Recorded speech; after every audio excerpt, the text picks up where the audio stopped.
Hello, my students. Hello, second grade. Welcome to the second week of digital learning. I'm so glad you're back.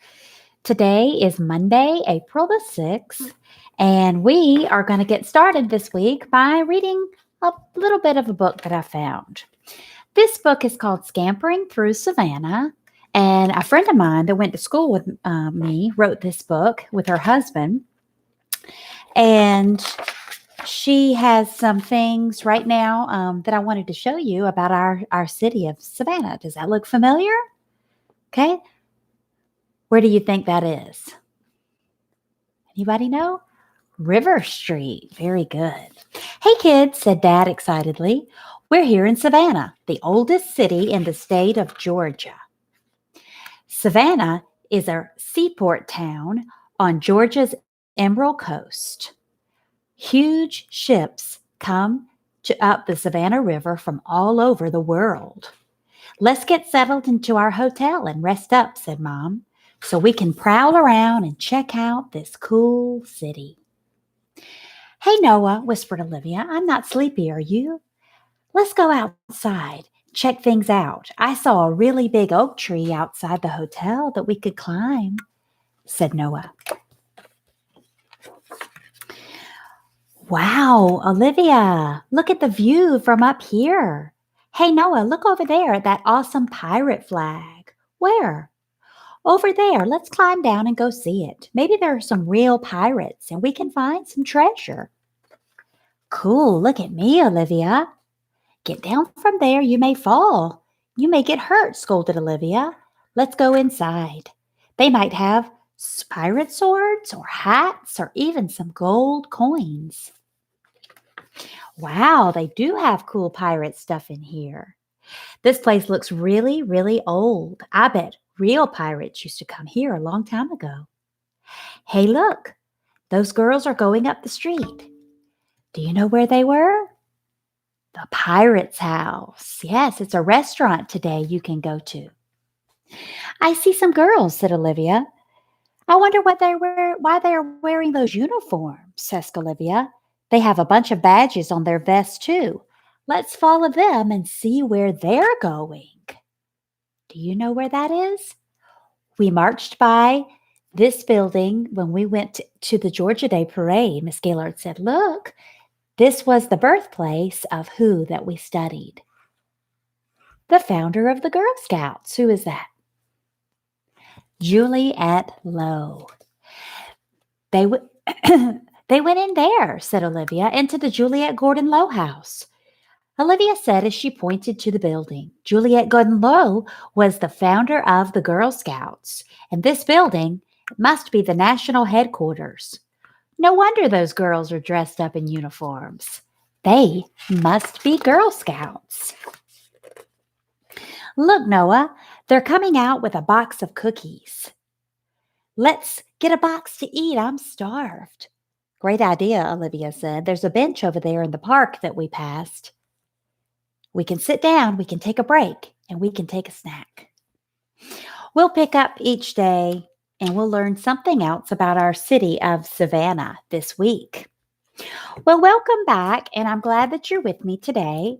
If you have your Riggs journal where you're keeping track with your words, please have this out now. If you don't have a journal and you just have paper, that's okay as well. Okay. Last week we took the test at the end of the week on Thursday, and it was kind of a practice. Miss Gaylord gave you some dictation to practice, okay? So this week, you also have to listen to the video and type in the 6 words that we get into the form that's there listed under Riggs in your Google Classroom, okay? So normally on Mondays, we would do another quiz where she would give you all the words from the last few weeks, but since you have a lot to do and I don't want to get you confused, each Monday I'll just start over with a new set of words, and then we'll get 6 on Monday, 6 on Tuesday, 6 on Wednesday that you can study all week, and then Thursdays I will give you the Riggs test, okay? Now, don't forget at home, after you write your words, your new words, Mrs. Gaylord wants you to write those words like we normally do. Write them 3 times each today since they're new. And then try to come up with 3 sentences that you can write using 3 of those words. Okay? All right. So get your paper and your pencil. Miss Gaylord is going to give you the new word for today. The first word that we have today is cabbage. Cabbage. You say? Cabbage. How many syllables in cabbage? 2. Very good. Okay. Do you think it starts with a k or a s? What sound? K, k, k. What sound makes that sound? K. C. C makes 2 sounds. K, s. The first sound, no markings. Very good. Okay. What's the next sound in cabbage? Ah. A. Very good. Okay. A makes what sounds? A, aw. Ah, the first sound. Very good. So A has no markings. Cabbage. Now, this is one of those rules. Remember, we often double letters like L, F, S, T. Well, B is one of those letters we often double. Okay, if it comes at the end of the syllable, the first B has 2 lines under it. Do you remember what 2 lines mean? Silent. Very good. Okay, syllable dot. And then the next B will be the B that you hear. B makes 1 sound. B. So no markings. Very good. Okay, now the next letter, I'm not sure. Can you tell me what sound the A makes? Cabbage. Cabbage. A, aw, aw. Does it make any of those sounds? Okay, so we give that a thinking cap since it makes none of those sounds. Good. G, G, G. Okay. We underline the G because the E on cabbage has a number 3. Okay. The silent final E makes the G underline. Cabbage. All right. That's word number 1. Number 2, careful. Careful. How many syllables in careful? 2. Very good. Careful also starts with a k, k, k, C. All right. C makes 2 sounds. K, s. First sound, no markings. Very good. Okay. The A in careful. A, aw, aw. A, careful. Number 2. Very good. Makes 1 sound. That's a R. R. Very good. All right. In careful, okay, the E in careful is also underlined twice, which makes the E silent. Syllable dot. Yes, F. Very good. F makes 1 sound. No markings. Careful. U, the fourth one. Careful. See my face? L, L makes 1 sound, no markings. Careful. Okay, very good. The next word also starts with the same sound as these 2. Cough. Cough. How many syllables does cough have? 1. Very good. Okay, also starts with the k, k. C makes 2 sounds. K, s. C makes the first sound. K, k, k. Good. Okay, now I'm so glad we finally get to use this. What do you think is the next 4-letter sound? Okay, what do you think? You got it. O, oo, uff, off, aw, ow. Now, which one? It's the O, U, G-H. We underline it because it makes one sound. Is it the O, oo, uff, off? Off, good. Off. So we put a 4 above it. It's the fourth sound. O, oo, uff, off, aw, ow. The fourth one. Off. Cough. Okay? Very good. There's your first 3 words. All right, number 4.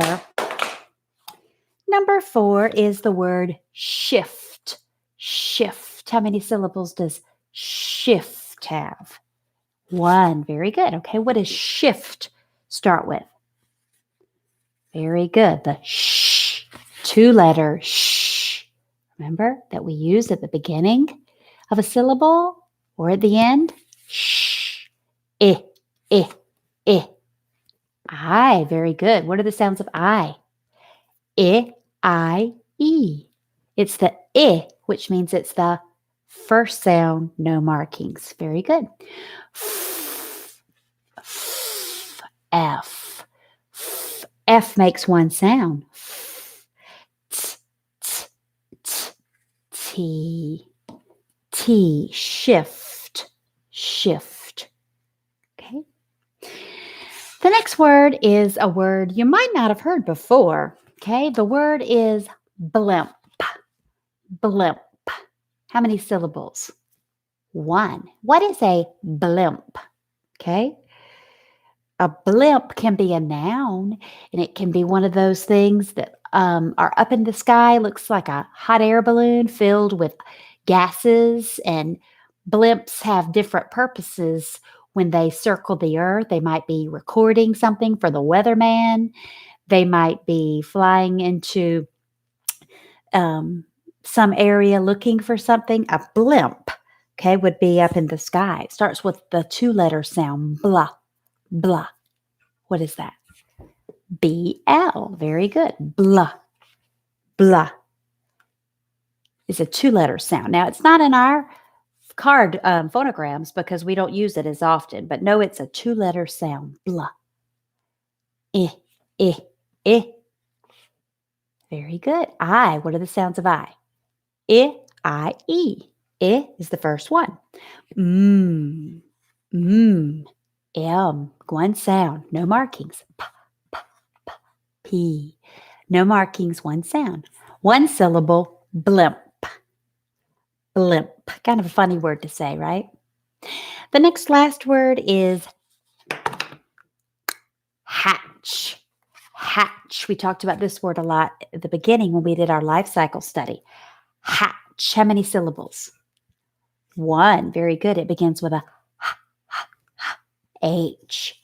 H has no markings because H makes one sound. Ah. Ah. What are the sounds of A? A, aw. A is the first sound. No markings because it's the first sound of A. Ch. 3-letter ch that we use after a single vowel that says I, Hatch. This is a 3-letter sound, TCH. Hatch. Very good. Okay, so these are our 6 words for today. Let's look at their parts of speech, okay? Does anybody see any nouns today? Any nouns on this list? Okay? Any nouns? You see one? What is it? Yes, very good. Okay. Cabbage. Look in your Riggs journal, and hopefully by now you've found you a way to make a part of speech page. Under nouns, you need to put cabbage. Cabbage. What other word is a noun? Blimp.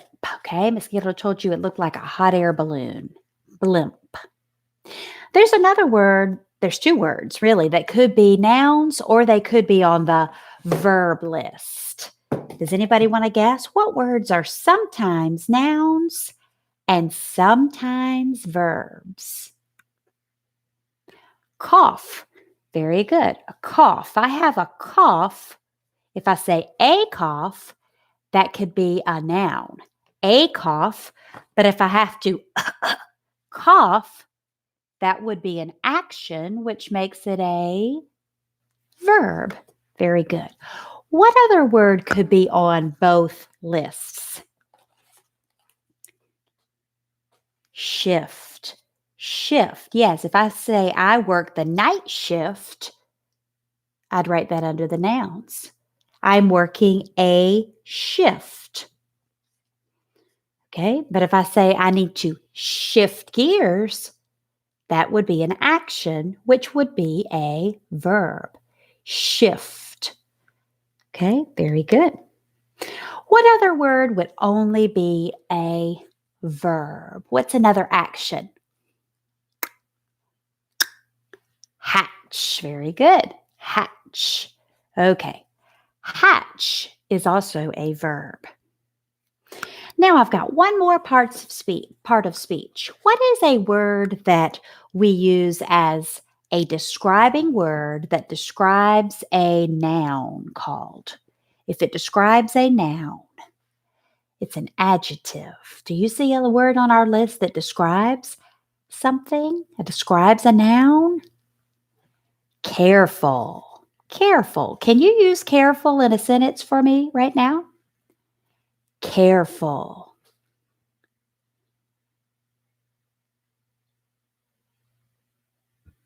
Good job. He is careful to get his work done. Very good. All right. So those are our words for today. Again, don't forget to put them in the document and always, always, always click turn in when you are done. Now, you won't be able to turn in that document until Wednesday. Okay. Wednesday is the day because then you'll have the words for Monday, Tuesday, and Wednesday. Okay. All right. Let's take a few minutes today and let's go over our phonogram cards today. Okay. Let's start with our sounds and see if you can help me figure out what the sounds are today. Okay. What are the 4 sounds of A? A, aw. C, k, s. Good. D, 1 sound. D, d. F, 1 sound. G, 2 sounds. G, j. Good. Say it loud. O, 4 sounds. Ah, o, oo, aw. Good. S, 2 sounds. S, z. Q, u, 1 sound. Qua. B, 1 sound. B. E, 2 sounds. E, e. Good. H, 1 sound. H. What word starts with H on our list? Hatch. Good. I, 3 sounds.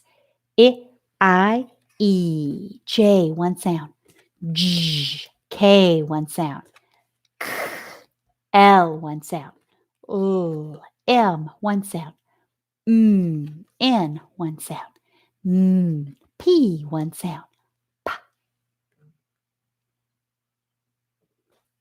Alliteration. You said it. R, 1 sound.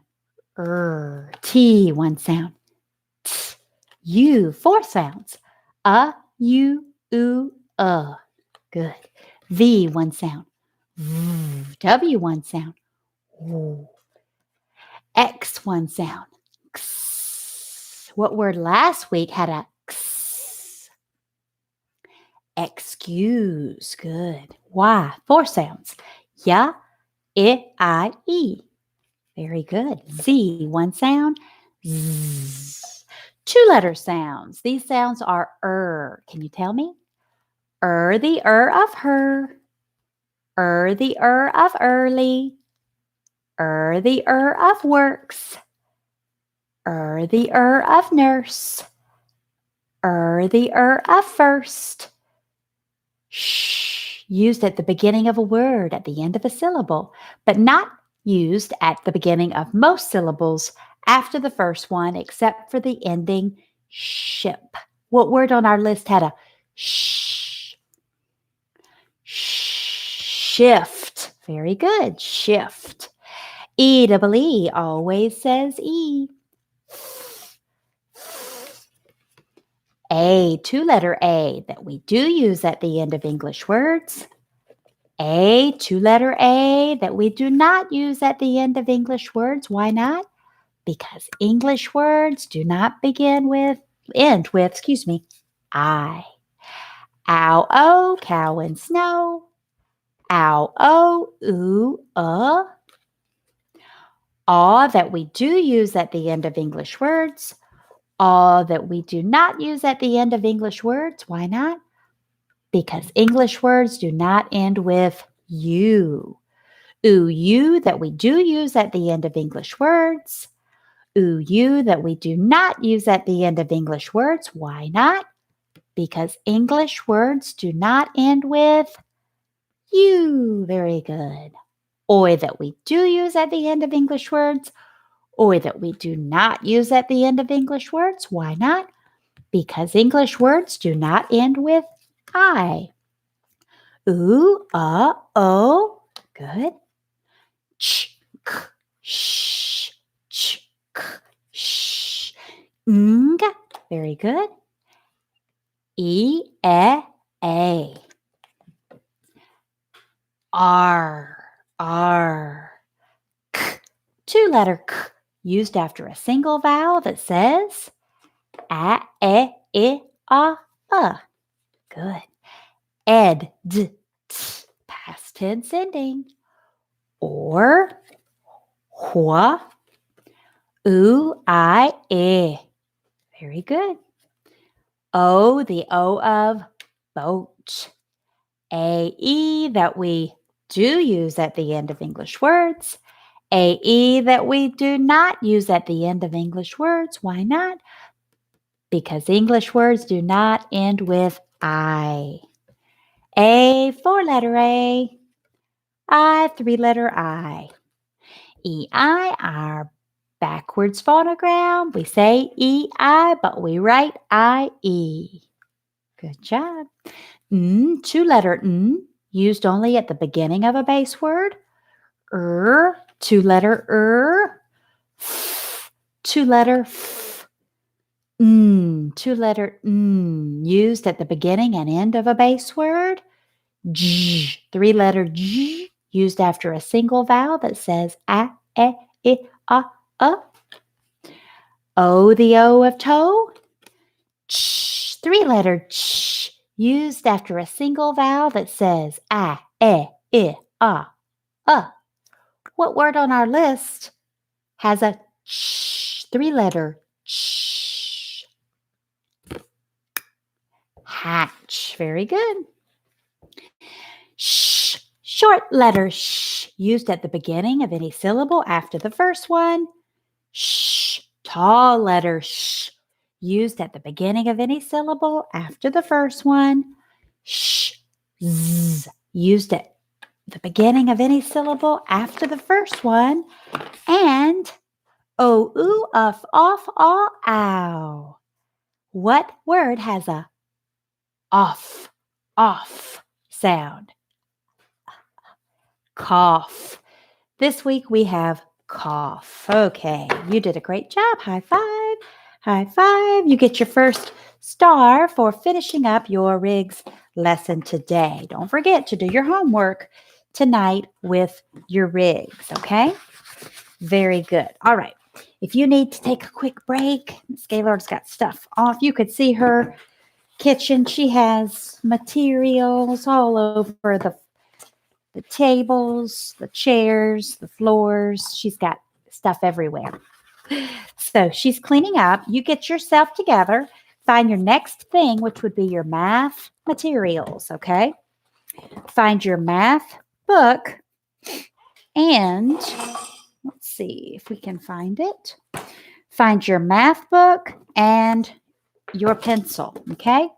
Now, if you have pre-printed out the lesson, that's a great thing to do. Then you can just write in the lesson as we do it, okay? This is the page that we're on. It's on page 258 and 259, okay? Miss Gaylord put that up in your Google Classroom for you to print out if you have the ability to do so, okay? Now, in your math lesson, okay, this would be the page for the homework. This is also in your book, and you can also print that out and do it. If you don't have the ability to print it out, you can look at it and write the answers down, okay? Also, don't forget that each day there is a homework Google form. You have to complete that form and push the turn in button. If you don't push the turn in button, then you don't get the credit. So that gets a 0 in the grade book. So make sure that you are, every time you do an assignment, even when you watch the video, click turn in so that you can get credit, because Mrs. Gaylord has to put a 0 in your spot if you don't complete the assignment. Okay. All right. So let's review as we get started here today. Okay. I hope that you have been reviewing with your money and your time. Okay. Did you make some bills that showed the value of money? Okay. Today, let's start out with this. You've got a 20 and a 5. How much money do you have? $25. Good job. You've got a 10 and another 10 and a 5. How much do you have? 10 plus 10 would be 20. Plus 5 would be 25. Good job. Okay, today you've got a 10 and a 1. Okay, and a 5. How much money do you have? You have 16. Very good. 16. Okay. Now do the same thing with your change. If you have your pennies, nickels, dimes, and such, make sure that you are practicing every day. Have mom or dad write some problems out for you, okay? Let's say you have a quarter. How much is that? 25 cents. Good, okay? Plus another dime. How much would that be? That would be 35 cents. Good, okay? Plus another dime. How much would that be?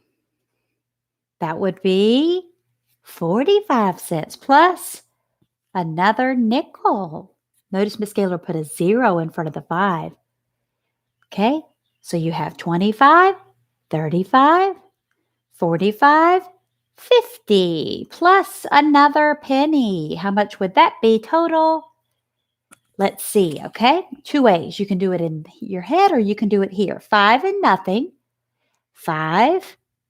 5 plus 5 would be 10 plus 1 is 11. Put down the 1, carry the 1.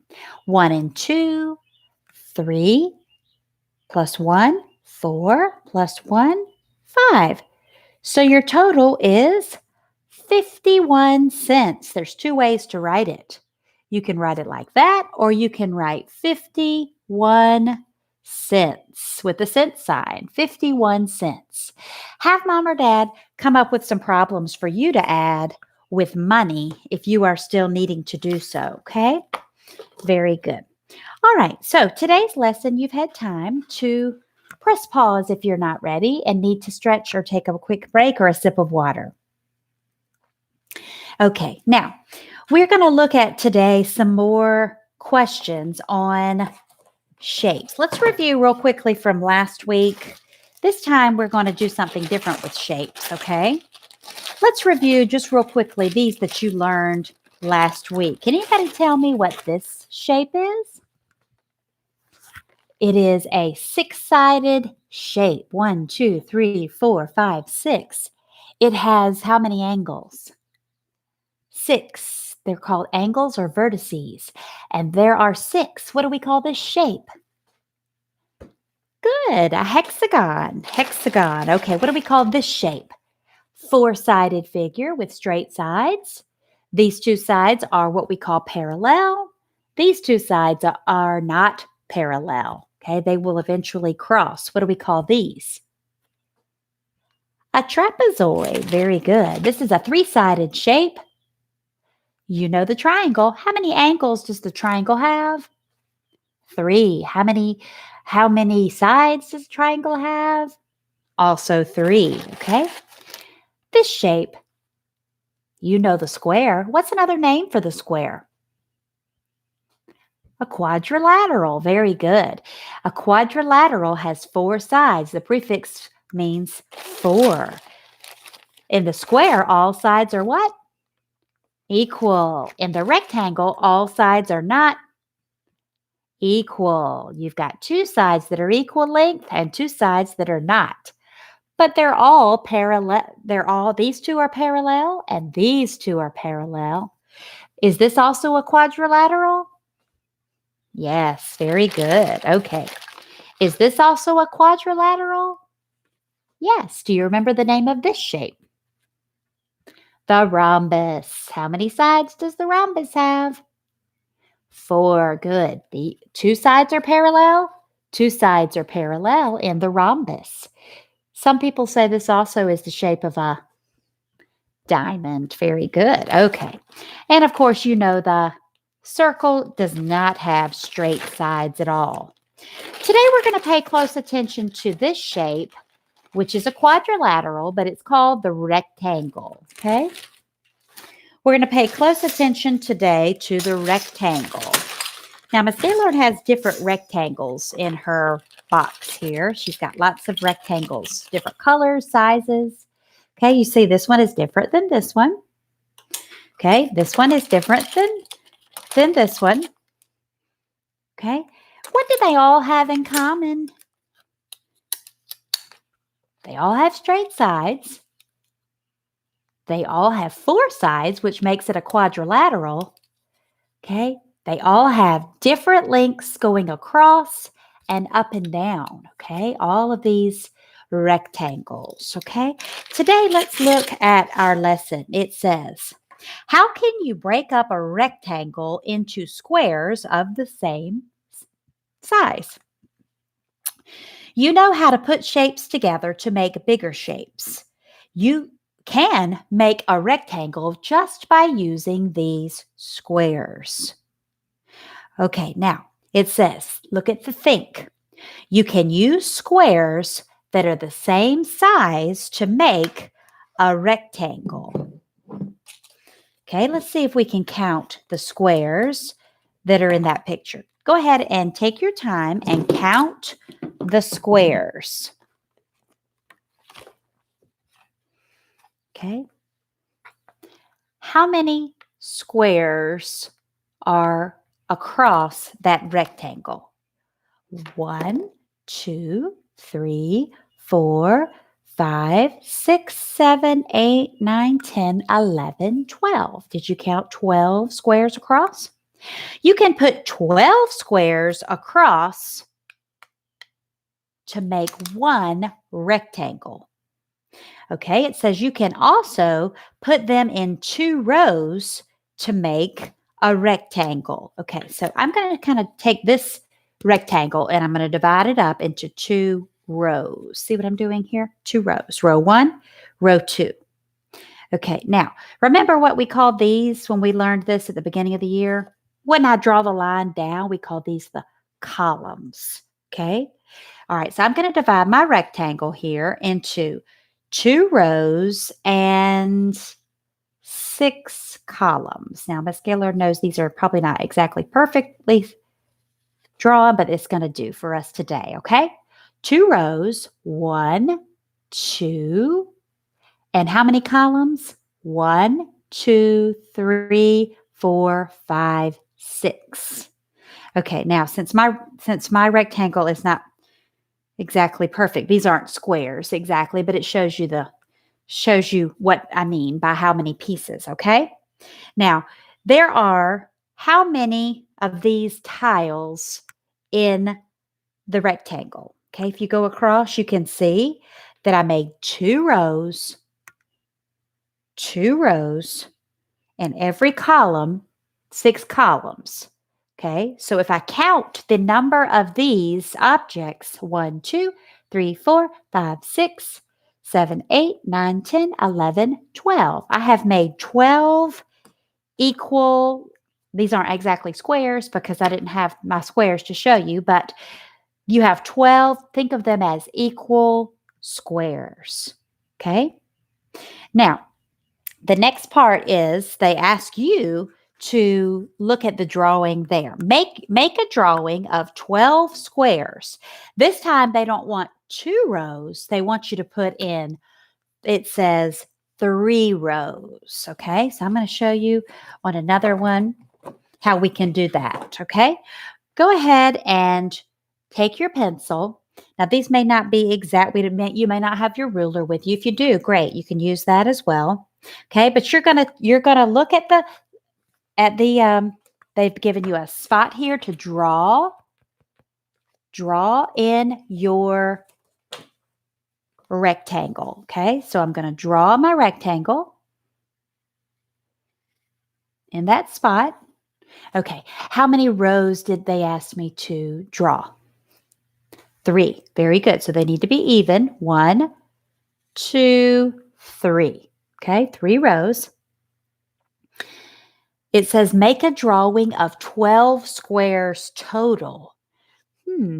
So if I only have 3 rows, 1, 2, 3, but I need 12 squares, can you figure out how many columns I'm going to need to draw in? Okay, well, if I draw 1 column, I only have 3 squares. 1, 2, 3. How many did it say I needed? 12. Good, okay. I draw a second column. 1, 2, 3, 4, 5, 6. Not enough. I draw a third column. 1, 2, 3, 4, 5, 6, 7, 8, 9, 10, 11, 12. So how many columns did I end up making? I ended up making 4. Okay, can we answer the question together? There are blank rows of squares, okay? Rows go across. So we've got row 1 going this way, row 2, and row 3. So what would I put in that answer? 3. Very good. There are 3 rows of squares. There are blank squares in each row. Okay, let's count. How many squares are in each row? 1, 2, 3, and 4. How many squares are in each row? 1, 2, 3, 4. So what would you put in that answer? 4. Very good. Very good. Okay, perfect. All right, now, as we move on, let's go to the next side. It says use graph paper, and I don't know that you have graph paper handy. So what you would do is just look at the graph paper here that they have drawn for you. Okay, right here. Okay, it says make this rectangle. Okay, let's look at the rectangle. Now you can just draw it in your book right there or on a piece of paper. Okay, so I'm going to make this rectangle. They've shaded it in gray. And I'm going to make this on paper, or either I can draw it in right beside there. Most of you probably have room to draw it in right beside. Okay, so look at how they made it. They made this rectangle was how many rows? 2. Very good. Okay, they made 2 rows going across. How many squares in each row? Let's see if we can count. 1, 2, 3, 4, 5, 6. Okay, so I'm going to need to make 6 different columns. 1, 2, 3, 4, 5, and 6. Okay, that's what they've drawn here. Now they have shaded in those gray. Okay, it says you can fill a rectangle with squares, but all squares must be the same size. All the shapes have to be squares, it says, okay? So these are squares. Now, mine are not exactly drawn to scale, but if I did draw them to scale, there would be 12 here inside. Now look at what they've drawn for you. There are two ways that you can make squares out of those. I'm going to use my red marker to show you. Okay. This is my rectangle with all my small squares. Okay. I need to make squares. Okay. Out of these. So it says there's two ways. You could take it and you could make, this is one square. Okay. This is another square. And this is one. They're all the same length. I'm just kind of drawing it over so you can see. One, there's actually four inside. 1, 2, 3, 4. And this is one square, two squares, and three squares. Then they took the same shape and they ask you what's another way you can break up that rectangle? What's another way? You can just count the squares, okay? Very good. You could use each one. This is 1, 2, 3, 4, 5, 6, 7, 8, 9, 10, 11, 12. You could just leave them as squares, and now you have 12. So you could have 12 squares, or you could divide it up into 3 squares that are all the same size. The next part says these rectangles are not drawn using squares that are the same size. Can you tell what's different about those squares? Can you tell what's different? Okay, some are big, some are small. Good. They're different sized. Okay, some are small, some are big, and they're not the same size. That's not what they ask us to do, right? Now look at example number 2. In example number 2, they used a square and a rectangle. Are those the same size? No. So they ask you to draw the same size. So in number 1, it's not right because you have all different sizes, right? In number 2, it's not right because these are all different, right? In number 2, the shapes are not all squares. Okay, so make sure that when they're asking us to divide the rectangle up, that you are dividing them into equal sized squares. Okay. All right, look at the talk about it there at the bottom. You have 9 squares that are the same size. Okay, let's try that one. You have 9 squares that are all the same size. Can you make a rectangle with them? Okay, there's a couple ways to solve. You can always model it before you solve it. So we've got 9, okay? And we've got, if you had 9, you would divide it up into 3 rows, right? And so if you had 3 rows, how many would be in each row? 1, 2, 3. Okay, so that would be 9. You have 9 squares that are the same size. Can you make a rectangle with the squares in one row? Okay, look at row number 1. How many squares are in row 1? 1, 2, 3. Can you make a rectangle with 3? No, you cannot. 3 is an odd number. You cannot make a rectangle with 3. So you would need to type that in your answer. Can you make a rectangle with the squares in 2 rows? 1, 2, 3, 4, 5, 6. Could you make a rectangle with that one? Would this shape be a rectangle?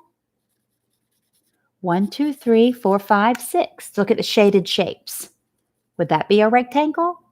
Yes, you could. Very good. Okay.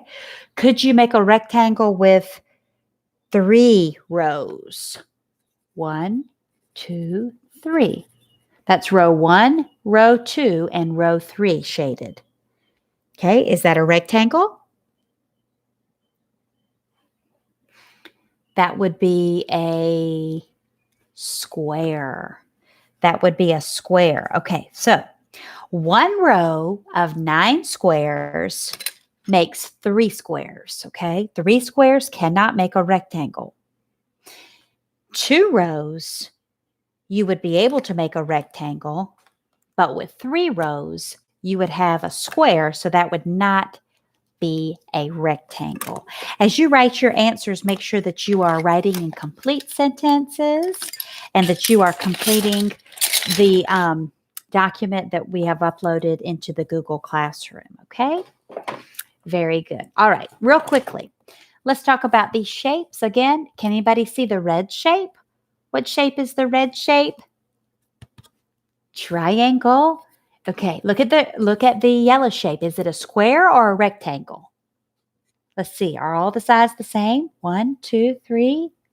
1, 2, 3. 1, 2, 3. 1, 2, 3. Yes, rectangle. That would be a square, not a rectangle. Okay, a square. Very good. All right. Thank you for a good math lesson to start with. You get your first star with that. And again, don't forget to do the homework in the Google form and make sure that you click the button that says turn in. Turn in. Okay? All right. If you need to take a pause and get a sip of water, get your energy going, get your juices flowing, go ahead and move around. Grab the next things that you're going to need, which are your reading lesson. Okay? Your reading lessons. If you have printed them out of your book, we are in the reading book on page 324 and 25.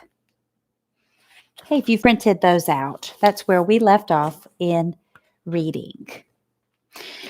Last week, we talked about how authors use reasons to support ideas, and this week we jump into a new unit of study. It's called Comparing and Contrasting Two Things, okay? All right. Before we get started, I want to see kind of what you know about this. Now, Miss Gaylord has made these with you many times, so I'm sure you remember what these are called. Anybody remember what this diagram is called? The Venn diagram. Very good. We've used them lots and lots and lots. What does the Venn diagram show? Okay, it shows things that two things have in common that are the same. Okay, we put the same in the middle where the two circles overlap, same. And these are what's different about the two things. Okay, Miss Gaylord has reached into the toy cabinet and she's found you something she'd like for you to compare. Okay, when you compare, I want you to look for things that you see that are the same about these things. Okay, and compare things that you see that are the same. Okay, so look at this one. Okay. And I'll show you this one because it's solved. And now look at this one. Okay. Now, let's look at these two items. What do you see about them that are the same? Okay. What do you see about them that are the same? Can you tell me something? Say it out loud. Okay. They both have colors on them. Very good. Okay. They both have colors. Okay. Can you see something about them that are the same? They both have sides. Okay. Very good. They both have sides. Okay. You can turn them both. They can be turned. Anything else? I know you can think of it. Anything else? What about these are the same? Okay, they both are made by the same company. They're called Rubik's Cubes. Okay, very good. And we'll leave that for, we got a couple of things. Now look at them and tell me what's different about them. Okay. All right. They have different shapes. Okay. This one we're going to call it's got more sides, many more sides, and it's got stars on the sides. I'm going to call this one the star puzzle.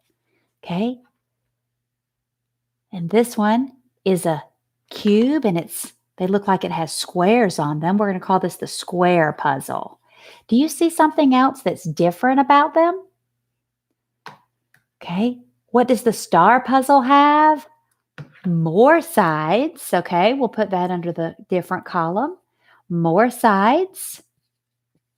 And so we would put less sides under the square puzzle. Okay. What else does it have that's different? Okay. This one has more colors. I see pink and I see a different shade of orange. Okay. So this one has more colors. Okay. This one has less colors. Okay. Can you see anything else different about them? They're different shapes. They've got different colors. They've got a different number of sides. Okay. But you turn them both. They're both called Rubik's Cubes. They both have sides and colors on them. And they are both games to play, right? They're both games to play. If you had to look at them, which one do you think would be harder to solve? This one or this one? My son won't let me turn this one to try to solve it because he's afraid it's going to get messed up because this one has many more parts. So I leave that one here. I think he knows how to solve this one back. So, okay. Very good. Now, if you looked at these two, what would you say are the difference? Okay. This one has more. This one has 9 parts to each side. This one only has 4. Okay. Very good. Okay. What if I ask you to compare these two? They are both the same cubed shapes, but this one turns differently and it's got a different shape in the middle. Very good. So we could go on all day comparing these different cubes. This one is just silver. This one has circles in it. So we'll put that up and look at our lesson today. We just made a comparison and a compare and contrast Venn diagram of these two cubes that I gave you. That's how we do it. We know that this side is different. This side is different, and what's in here is the same. We're going to use that principle today as we start to learn the lesson. Comparing and contrasting two texts.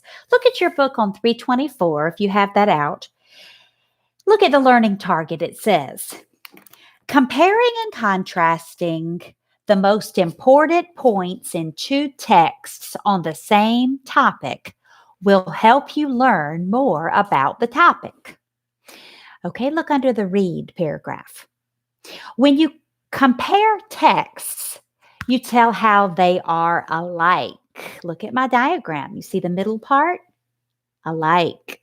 We see this is called both. They're both. When you contrast text, you tell me what is different about the two of them. Comparing and contrasting the most important points in two texts on the same topic will help you learn more about the topic. Now, I want you to look at the two posters they give you in the book, okay? Look at the poster number 1. Tell me what you see. Okay, you see students. Okay, you see they're doing something. What are they doing? Okay, looks like they're planting something. What are they planting? They're planting a tree, okay? Can you read the poster out loud? Take care of planet Earth, plant a tree. Okay, look at poster number 2. Do you see the same students there? No. Who do you see in the picture for number 2? You see animals, okay? What do you see? You see a bear, okay? You see a squirrel. Read number 2 to me. Take care of planet Earth. The animals will thank you. Okay, very good. Now, picture number 1 shows the students putting the tree into the ground, planting a tree. Picture number 2 looks like the tree has already grown. Okay, the tree has grown and it has the people or the animals in that picture that are enjoying the tree. Okay, so we want to look at our diagram and you can type your answer on the document. Okay, after you watch the lesson. Okay, this is our Venn diagram, and we're going to put poster number 1 right here, poster number 2, and in the middle, this is what's in common with both. Now, when we do the diagram, you don't have to write a complete sentence unless you want to. In poster number 1, what can you say that we should write down to compare the two? Okay, if we want to compare them and look at something that is similar to both of them, what would you say is similar? Okay, what did both look at the caption that both posters read? Okay, they both say the same words. What are those words? Take care of planet Earth. Very good. Okay, so you're going to want to put this in your Venn diagram under both. Take care of planet Earth. What does poster number 1 show? Poster number 1 shows planting a tree. So you can write that in your diagram. Planting a tree. Does poster number 2 show planting of the tree? No. Okay. What does poster number 2 show? Okay, good. It shows animals in a forest, right? Okay. Now, when we say contrast, these are the things that are different. Picture number 1 showed planting a tree. Picture number 2 showed the animals looking at the tree, right? In a forest, maybe enjoying the tree. Okay. What do you think poster number 1 is trying to get you to do? Okay, 2 things. Plant a tree and take care of your environment, right? Okay. What is poster number 2 showing you to do? It's reminding you to think about the animals and also take care of the environment. So that's why when we say compare, we're putting what's in common in the both column. And when we say contrast, we're putting what's different on the other 2 sides. Okay, very good. Now, when I say important points, do you need to write all the details that are in a passage? When I say write the important points? No, okay, I would not. So I just need to write what's mostly important. Now, there's a place for you to type in under talk. What did you learn about the topic of taking care of the planet Earth from comparing and contrasting these 2 posters? Think about that as you write your answer and you type it into your document. Now, at the end of the week, don't forget to mark to push the button that says turn in. I cannot tell you that enough. Okay. Turn in. Very good. Okay. You get your next star for reading. And you're down 3 lessons now, and you need to get ready to finish up with social studies. Okay. All right. How are you doing? You feeling okay? I hope this is you today and not this one. Okay. Very good. Okay. If you have looked at your PowerPoint for today, then you're already ahead, okay, of the lesson. Miss Gaylord wants to review a little bit with you with social studies. Okay, so I'm going to, let's see if I can pull mine up here. All right, we've been talking about the study of resources. Can you tell me what the study of resources are? Economics, good, or the economy. Can you remember the types of resources that Miss Gaylord has gone over with you? Okay. Equipment, that can be resources. Natural resources, very good, okay. Just trying to log here into my, okay. Equipment, natural resources, money resources, okay. People are resources. Very good. Okay. When we talk about resources, we also want to remember that we've been studying some different things. We've been talking about how we spend our resources. Okay. How do we spend this money that we have? Okay. We talked about price of things, if the price is high or low. We talked about how we can decide if we're going to buy goods or services. Okay. Depending on how we want to allocate our money. We talked about what we have to give up if we decide to buy something. What we give up and don't get is called your opportunity cost, right? And today, the PowerPoint is on lesson, it says April 6th, let's say, and it talks about reviews with you ways to allocate your money. Okay, so last week we learned these. On the first part of the lesson, it shows you how we allocate our money. Okay, what's it called when whoever wins the contest gets the good? Okay, we call that ways to allocate would be by contest. This is a way of deciding who gets the good with whoever is the strongest gets the good or service. It's called force. Very good. This is where you have something and you give others. It's a friendly way and a peaceful way of allocating goods and services. If there are 6 cookies, you could break them apart and give all 12 students a cookie. That's called sharing. Good. And this one gives everybody a choice, and your name is just picked out of a hat. It's called the lottery. Very good. Okay, those are the way to allocate money. Now, today we're going to talk about a couple of more ways to decide who gets goods and services. First one we learned was the price. If it costs a lot, fewer people buy it. Another one we talked about was majority rule, where you take a vote and whoever gets the most votes win.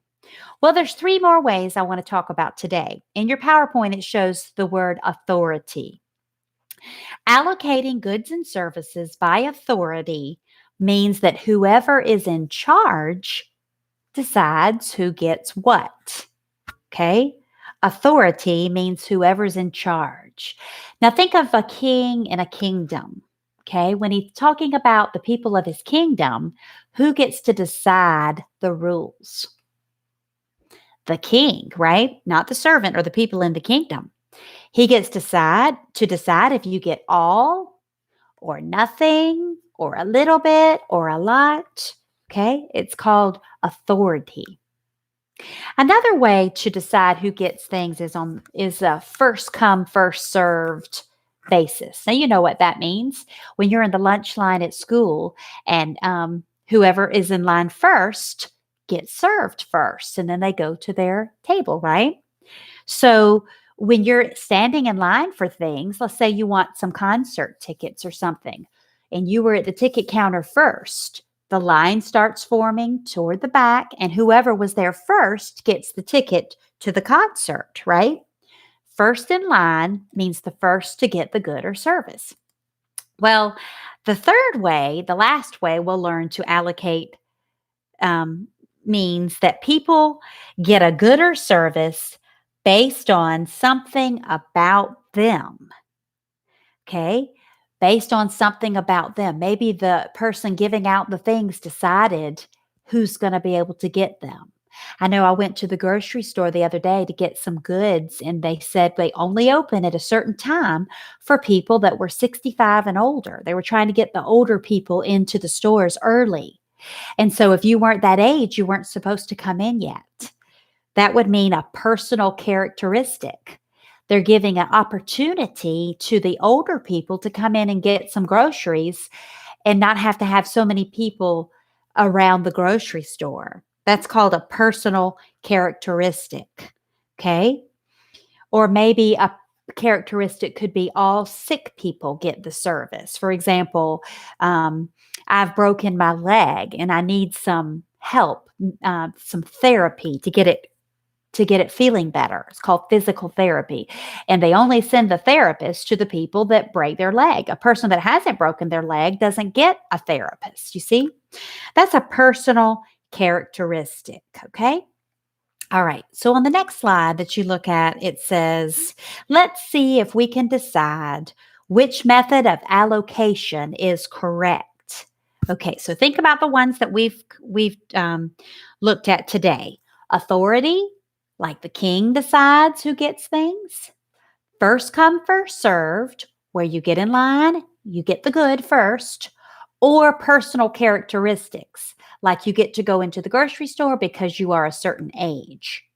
Okay, number 1, it says, my mom said your sister gets the last cookie.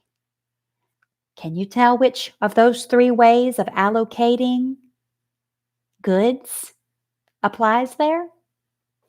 My mom said your sister gets the last cookie. So who decided who got the cookie? Mom. So is that authority, first come, first served, or personal characteristics? That's authority. Authority. Mom said it, we're going to do it. Okay. Number 2, my grandma sat in the only chair because she is the oldest. Personal characteristics. Very good. Okay. I hope that you always would stand for an elderly person to sit. That would be a common courtesy. And so that's what happened here.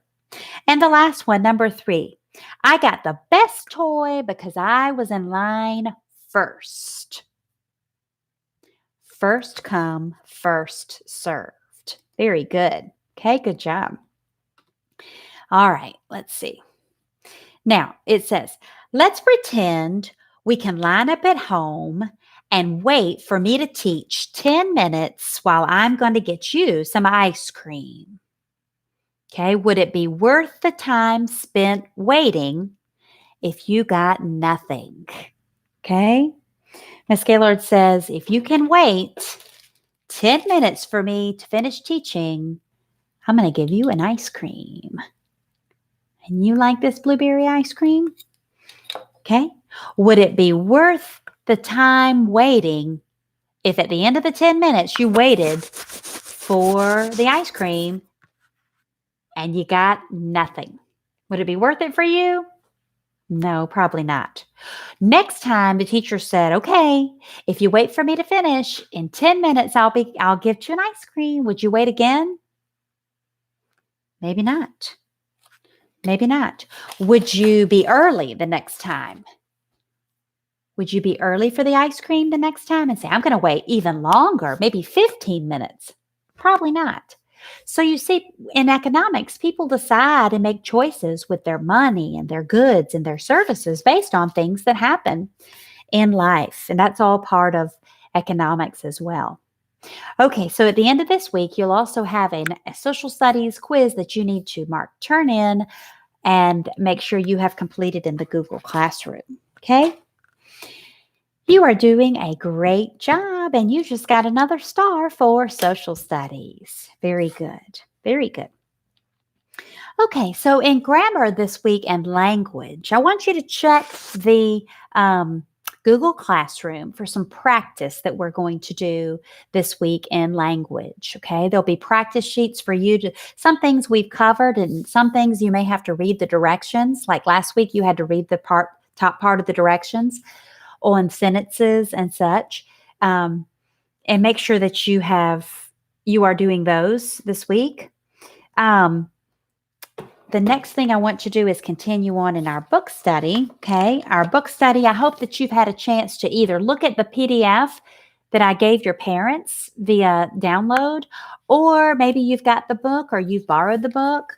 And we're wrapping up yesterday, chapter 2. If you last week, I mean, if you can read ahead, that's even more great. If you got ahead, and because we're going to have questions starting this week, I'm going to upload some questions on and some activities that we're going to be doing on Charlotte's Web. Let's go back and review a little bit. Who are the characters so far that we've met in Charlotte's Web? Okay, we've met Fern Arable. Fern is the daughter of Mr. and Mrs. Arable. Where does she live? On a farm. Good. Okay. And who is this in her arms? Wilbur. Wilbur, her pig. How did she get a pig? Her father gave it to her, right? He was raising a litter of pigs, and this one was the smallest, weakest one. What do we call that word? A runt. It was the runt of the litter. Very good. Okay. So yesterday, as we talked, or last week, we learned that Fern started to take care of Wilbur the pig. Remember, she fed it with a bottle. Remember that she walked it in her carriage with her baby doll. Remember, she would wave goodbye when she'd get on the bus in the morning. And while she was in class, she dreamed of Wilbur and what he was doing during that day, right? Wilbur liked to be with Fern as well. He would walk around, and when she would wade into the brook, he would wade in. When she would play, he would play. He would stay in the mud and watch. And every day, we learned, was a happy day, and every night was peaceful. If you're in your book, we're on page 11. Wilbur was what farmers call a spring pig, which simply means that he was born in the springtime, which is like right now, spring. When he was 5 weeks old, I'm on page number 12, Mr. Arable said he was now big enough to sell and he would have to be sold. Fern broke down and wept. What does the word wept mean? Cried. She just cried and cried. But her father was firm about it. Wilbur's appetite had increased, which means he was eating more, and he was beginning to eat scraps of food in addition to milk. And Mr. Arable was not willing to provide for him any longer. He had already sold Wilbur's 10 brothers and sisters. He's got to go, Fern, he said. You have had your fun raising a baby pig, but Wilbur is not a baby any longer, and he has got to be sold. Call up the Zuckermans, suggested Mrs. Arable to Fern. Your Uncle Homer sometimes raises a pig, and if Wilbur goes there to live, you can walk down the road and visit him as often as you like. Can you tell who the Zuckermans are? Okay, that would be Fern's uncle, Uncle Homer Zuckerman. How much money should I ask for him? Fern wanted to know. Well, said her father, he is a runt. Tell your Uncle Homer that you've got a pig and you'll sell it for $6 and see what he says. It was soon arranged. Fern phoned and got her Aunt Edith. Her Aunt Edith was Homer's wife. Her Aunt Edith hollered for Uncle Homer, and Uncle Homer came in from the barn and talked to Fern. When he heard that the price was only $6, he said that he would buy the pig. Next day, Wilbur was taken from his home under the apple tree and went to live in a manure pile in the cellar of Zuckerman's barn. Would the manure pile be a clean place to live? No. Manure would be the animal droppings that when they are all dirty and have to eat and then go to the bathroom. Not a fun place for Fern, but a pig likes that kind of place. Chapter 3, Escape. The barn was very large. It was very old. It smelled of hay, and it smelled of manure.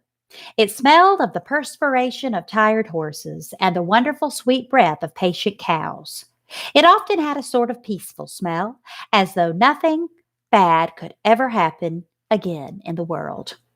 It smelled of grain and of harness dressing and of axle grease and rubber boots and of new rope. And whenever the cat was given a fish head to eat, the barn would smell of fish.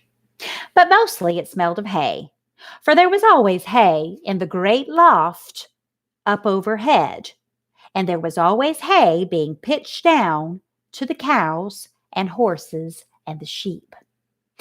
What does the word loft mean there? Would it be under or above? Okay, above. A loft, a hay loft would be above. It'd be a place to store the hay till they needed it. A loft would be above. Okay. The barn was pleasantly warm in winter when the animals spent most of their time indoors, and it was pleasantly cool in the summer when the big doors stood wide open to the breeze. The barn had stalls on the main floor for the work horses, tie-ups on the main floor for the cows, a sheepfold, which would be a little covering house for a sheep, down below for the sheep, and a pig pen below for Wilbur. It was full of all sorts of things that you would find in a barn: ladders, grindstones, that would be to sharpen their knives, pitchforks, monkey wrenches, scythes, which are like curved knives, lawn mowers, snow shovels, axe handles, milk pails, water buckets, empty grain sacks, and rusty rat traps. It was the kind of barn that swallows would like to build their nests in. Anybody know what a swallow is? A bird. It was the kind of barn that children liked to play in, and the whole thing was owned by Fern's uncle, Mr. Homer L. Zuckerman. Wilbur's new home was in the lower part of the barn. See him? Do you know what that's called? What the part that he eats from is called a trough.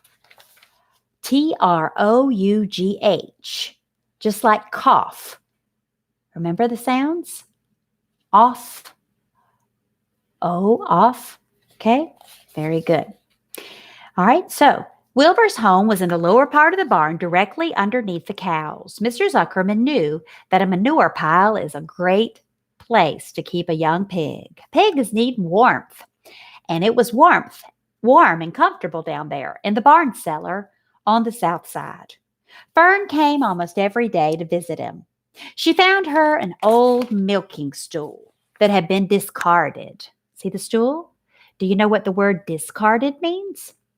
Thrown away. And she placed the stool in the sheepfold next to Wilbur's pen. Now she chose to sit with the sheep and look over to not get into the manure where Wilbur was.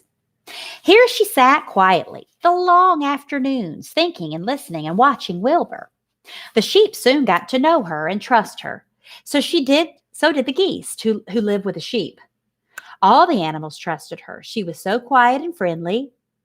Mr. Zuckerman did not allow her to take Wilbur out, and he did not allow her to get in the pig pen.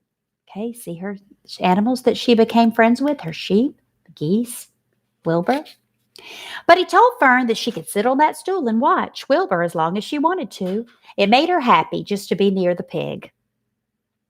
And it made Wilbur happy to know that she was sitting there right outside his pen. But he never had any fun, no walks anymore, no rides, no swims. One afternoon in June, when Wilbur was almost 2 months old, he wandered out into his small yard outside the barn. Fern had not arrived for her usual visit. Wilbur stood in the sun, feeling lonely and bored. There's never anything to do around here, he thought. He walked slowly to his food trough and sniffed to see if anything had been overlooked at lunch. He found a small strip of potato skin and ate it. His back itched, so he leaned against the fence and he rubbed against the boards. When he tired of this, he walked indoors, climbed to the top of the manure pile, and sat down. He did not feel like going to sleep. He did not feel like digging. He was tired of standing still, tired of lying down. I'm less than 2 months old, and I'm tired of living, he said. and he walked out into the yard again. When I'm out here, he said, there's no place but to go but in. When I'm indoors, there's no place to go but out in the yard. That's where you're wrong, my friend, said a voice. Does anybody remember what it's called when you repeat? My friend, my friend? Repetition. Why would the author use repetition here? To get your attention, right? Wilbur looked through the fence and saw the goose standing there. He thought the goose had said it. You don't have to stay in that dirty little yard, said the goose, who talked rather fast. One of the boards is loose. Push on it, push on it. Come on out. More repetition. What, said Wilbur? Say it slower. At the risk of repeating myself, said the goose. I suggest that you come on out. It's wonderful out here. Did you say the board was loose, said Wilbur. That I did, said the goose. Wilbur walked up to the fence and saw that the goose was right. One board was loose. He put his head down, shut his eyes, and pushed. The board gave way. In a minute, he squeezed through the fence and was standing in the long grass outside his yard. The goose chuckled. How does it feel to be free? She asked. I like it, said Wilbur. That is, I guess I like it. Actually, Wilbur felt queer to be outside of his fence with nothing between him and the big world. Where do you think I better go? Said Wilbur. Anywhere you like, said the goose. Go down through the orchard, root up the sod. Go down through the garden, dig up the radishes, root up everything. Eat grass, look for corn, look for oats, run all over, skip and dance, jump and prance. Go through the orchard and stroll in the woods. The world is a wonderful place when you're young. I can see that, replied Wilbur. He gave a jump in the air, twirled, ran a few steps, stopped, looked all around, sniffed the smells of the afternoon, and then set off walking down through the orchard. Pausing in the shade of an apple tree, he put his strong snout, his nose, into the ground and began pushing, digging, and rooting. He felt very happy. He had plowed up quite a piece of ground before anyone noticed him. Mrs. Zuckerman was the first to see him. She saw him from the kitchen window, and she immediately shouted for the men. Homer, she cried, pigs out! Lurvy, pigs out! Homer, Lurvy, pigs out! He's down there under the apple tree. Now starts the trouble, thought Wilbur. Now I'll catch it. The goose heard the racket, and she too started hollering at Wilbur. Run downhill, make for the woods, she shouted to Wilbur. They'll never catch you in the woods. The Cocker Spaniel heard the commotion, and he ran out from the barn to join the chase. What do you think the word commotion means there? Okay, all the uproar, the loudness, what was going on? Mr. Zuckerman heard. He came out of the machine shed where he was mending a tool. Lurvy, the hired man, the one that helped do the chores, heard the noise and came up from the asparagus patch where he was pulling weeds. Everybody walked toward Wilbur, and Wilbur did not know what to do. The woods seemed a long way off. Anyway, he'd never been down there in the woods, and he was not sure that he would like it. Get around behind him, Lurvy, said Zuckerman. Drive him toward the barn, and take it easy. Don't rush him. I'll go and get a bucket of slops. Anybody know what slops were? That's what the pig eats.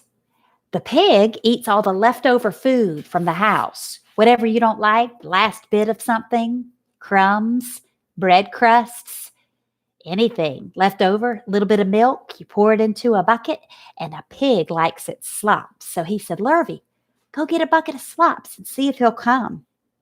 The news of Wilbur's escape spread rapidly among the animals on the place. Whenever any creature broke loose on Zuckerman's farm, the event was great interest to others. The goose shouted to the nearest cow that Wilbur was free, and soon all of the cows knew.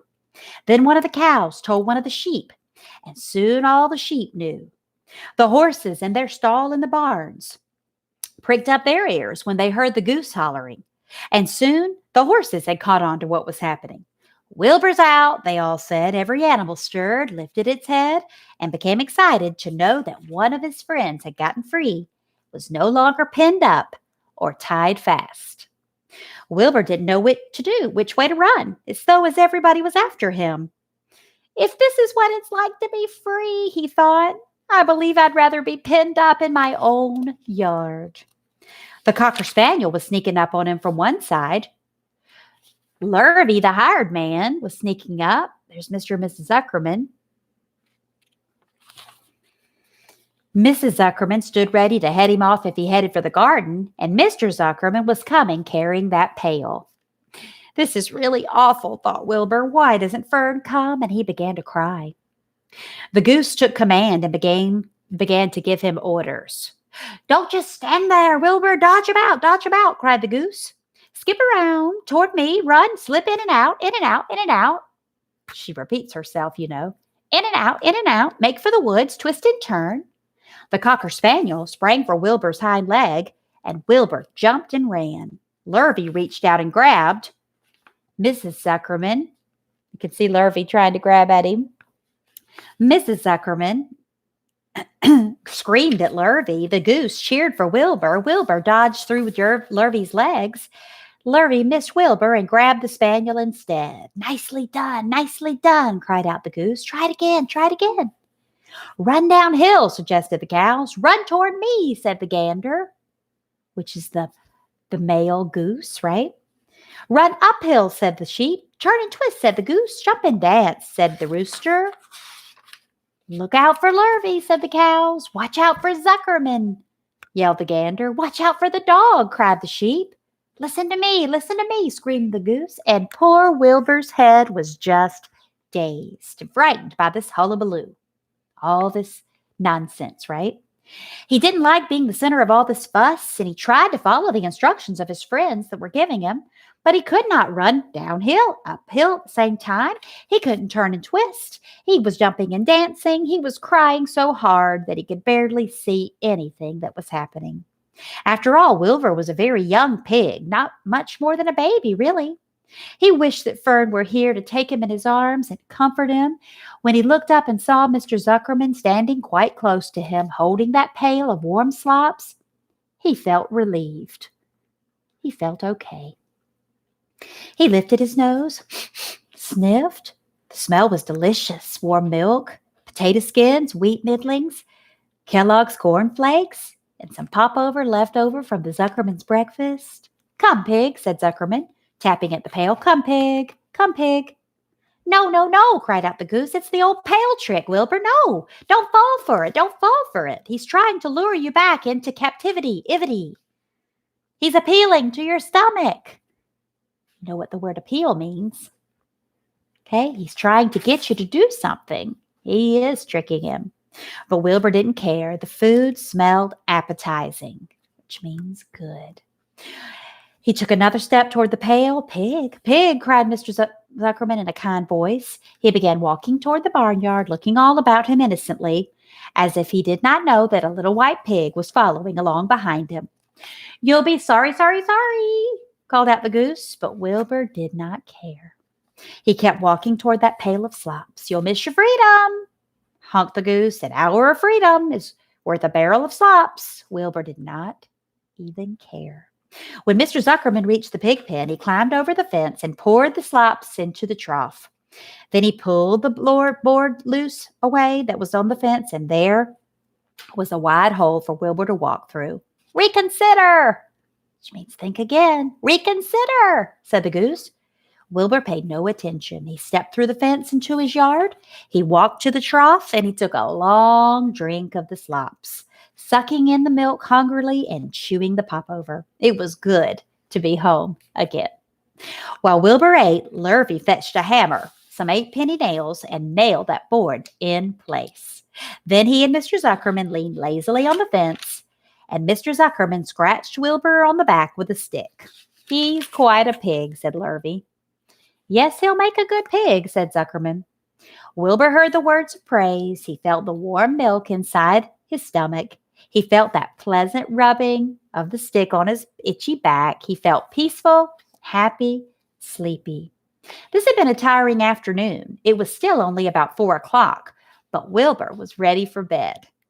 I'm really too young to go out into the world alone, he thought, as he lay down.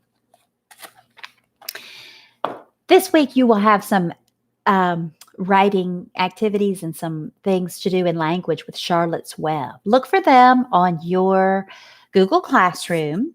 Okay, and you get your last star for listening well. I hope you're enjoying our story, and I hope you're able to retrieve a copy or at least look at it on your PDF that I gave you, okay?